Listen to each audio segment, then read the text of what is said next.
Your brother finally figured it out, my mother announced across the birthday table, her voice warm and deliberate, the kind of voice she uses when she wants a room to listen. She was beaming at my brother, at his new fiancé, at the 30-odd guests arranged around the tablecloths she'd ironed that morning. Then she turned to me, still smiling.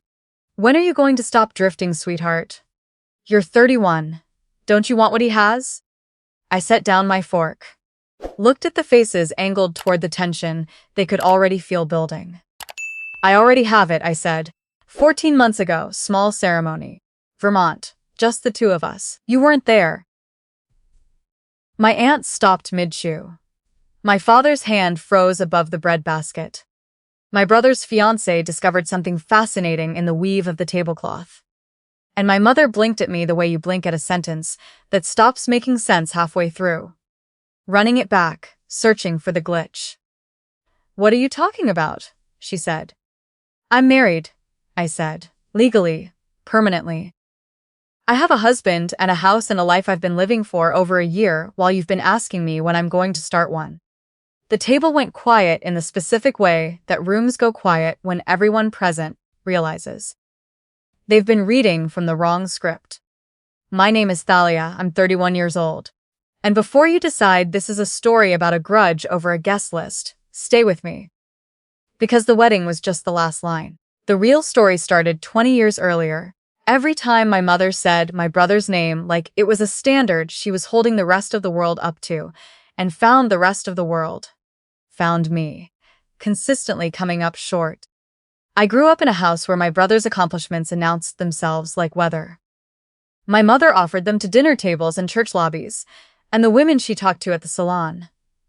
The way people offer things they're proud to own. His grades. His college acceptance.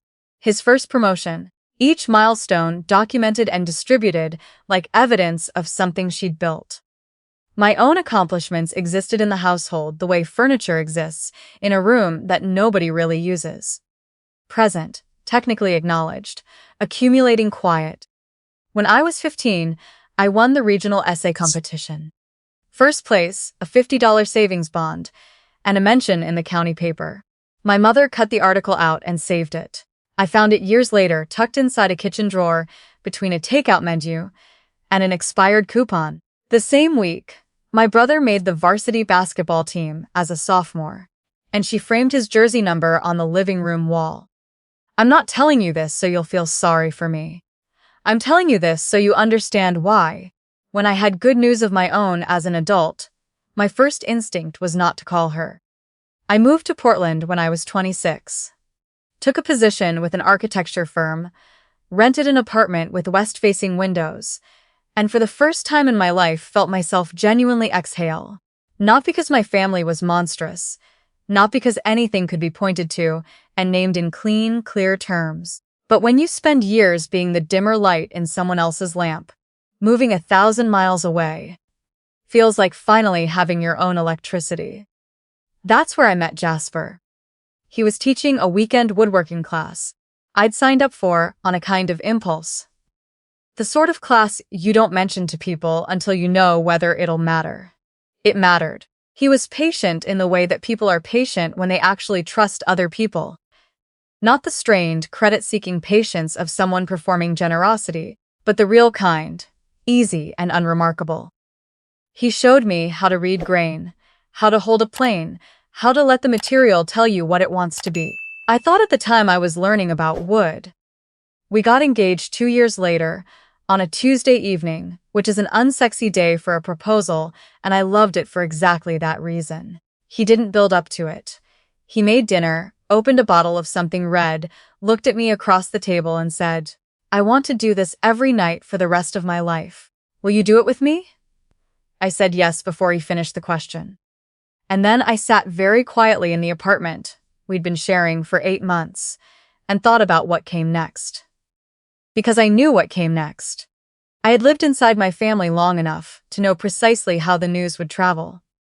My mother would take it from a phone call and turn it into a production she directed.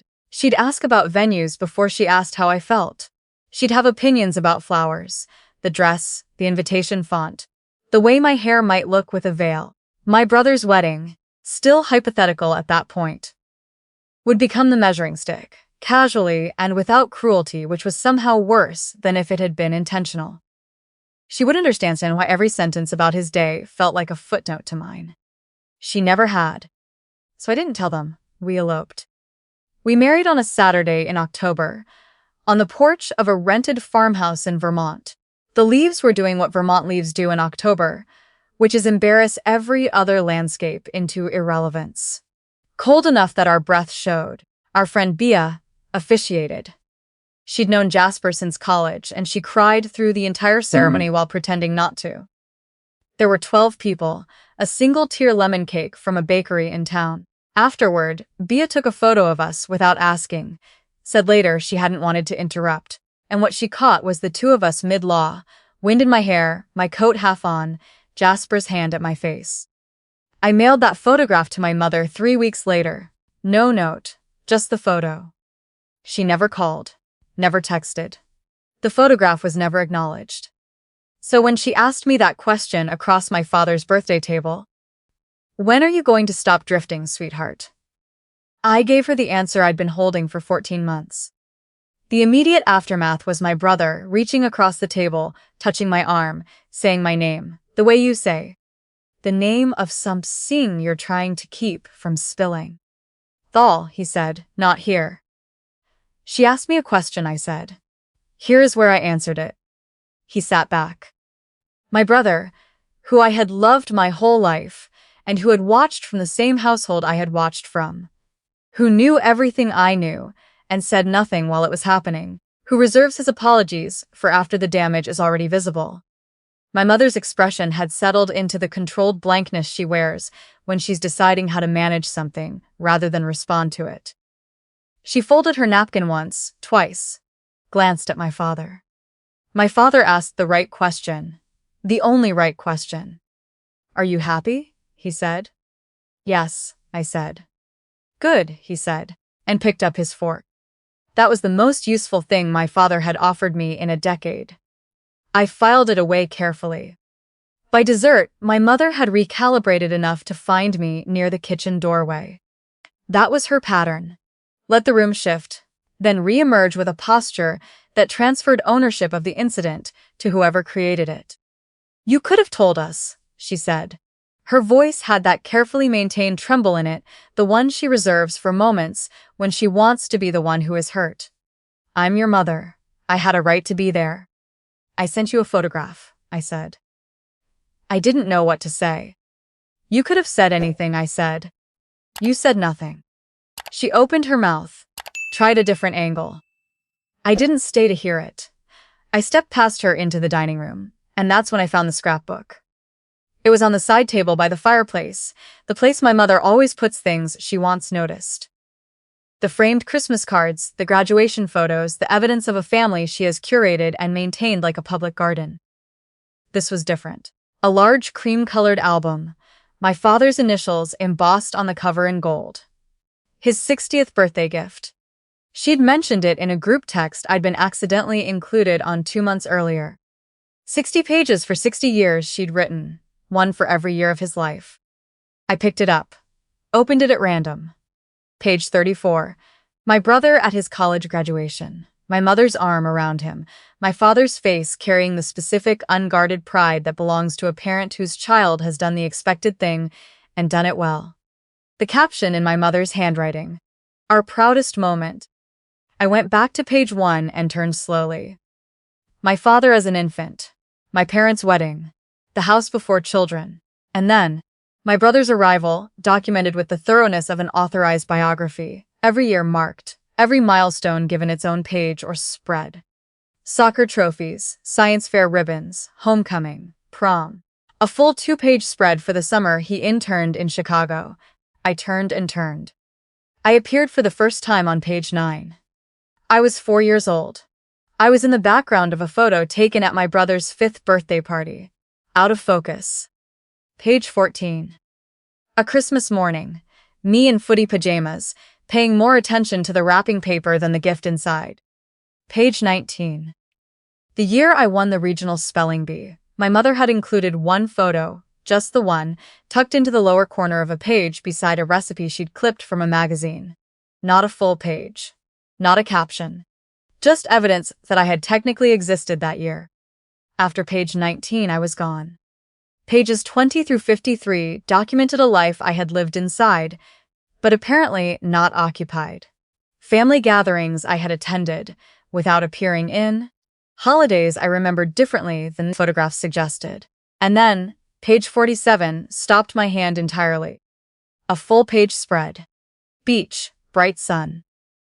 My parents, my brother, his fiancée, my aunt and uncle, my cousins, my mother's sister from Minnesota. Everyone standing in the easy, unself-conscious way of people who do this regularly and expect to keep doing it. The caption was in my mother's handwriting. All our babies, home again. Summer 2024. I had not been called. Not texted, not emailed, not told it was happening. A summer reunion, documented for the permanent record, and I had found out about it the same way you find out about something that was never meant for you. By accident, by a wrong turn into someone else's conversation. There was my cousin from Minnesota, dark-haired, same height as me, standing at the end of the row, with her arm around my mother's shoulder. The precise place where I might have stood. The space closed so naturally around her that I wondered whether the closing had been deliberate or whether it had simply been set easy to stop accounting for me. All our babies. I counted every page. 60 total. My brother across 34 of them, me across 4, all from before I turned 10. The last record of my existence in my family's official archive was a Christmas photo from when I was 9 years old. After that, for the remaining 22 years of my life, I had apparently not been worth a page. I closed the scrapbook carefully. Set it back exactly where I'd found it. Then I went to my purse, found a pen, and took out the birthday card I'd brought for my father. I'd written him a full paragraph inside. Something about time, and the specific love of watching a parent grow older alongside you. The kind of thing you write when you still believe that saying something directly might change something. I drew one slow, deliberate line through all of it. Below, I wrote. I counted the pages, 34 for him, 4 for me, all before I was 10.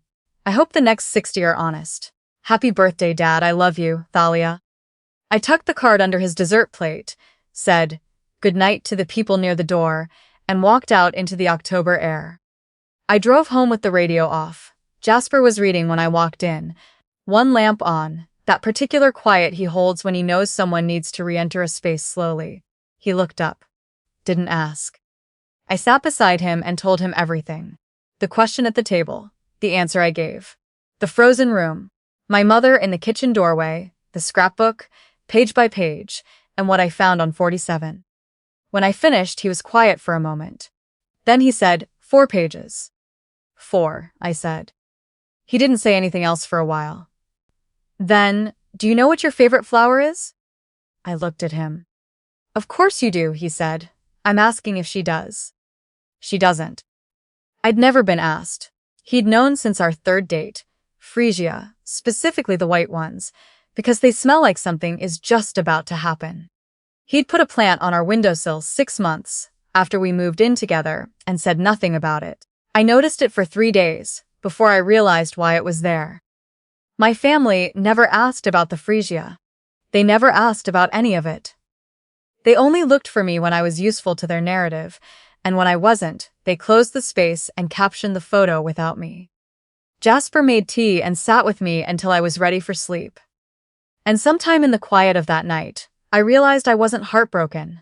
I was clarified. Those are not the same thing, and the difference matters enormously.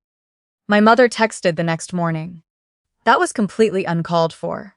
You embarrassed the whole family. Your brother is devastated. I read it, set my phone face down. That afternoon, my brother posted a photo of himself and his fiancée. Golden hour light, the birthday party soft in the background, with the caption, "Grateful for family that shows up. There's nothing like it." The comments filled predictably. Hearts, agreements. A procession of people who see the lit windows of a house and assume the inside matches. I didn't comment. I didn't text him. I put my phone down and went to water the plants. 3 days of silence from everyone else. Then my father called. He suggested the diner on Whitmore Avenue. Neutral ground, chosen by someone who understood that's what the meeting required. I said yes, because his voice on the phone had sounded like something he was carrying rather than performing. And I have always been better at responding to honest weight than to calculated softness. He was already there when I arrived. Hands folded around a coffee cup, older than I'd been picturing him. I read the card, he said. I sat down. I didn't know what was in the scrapbook, he said.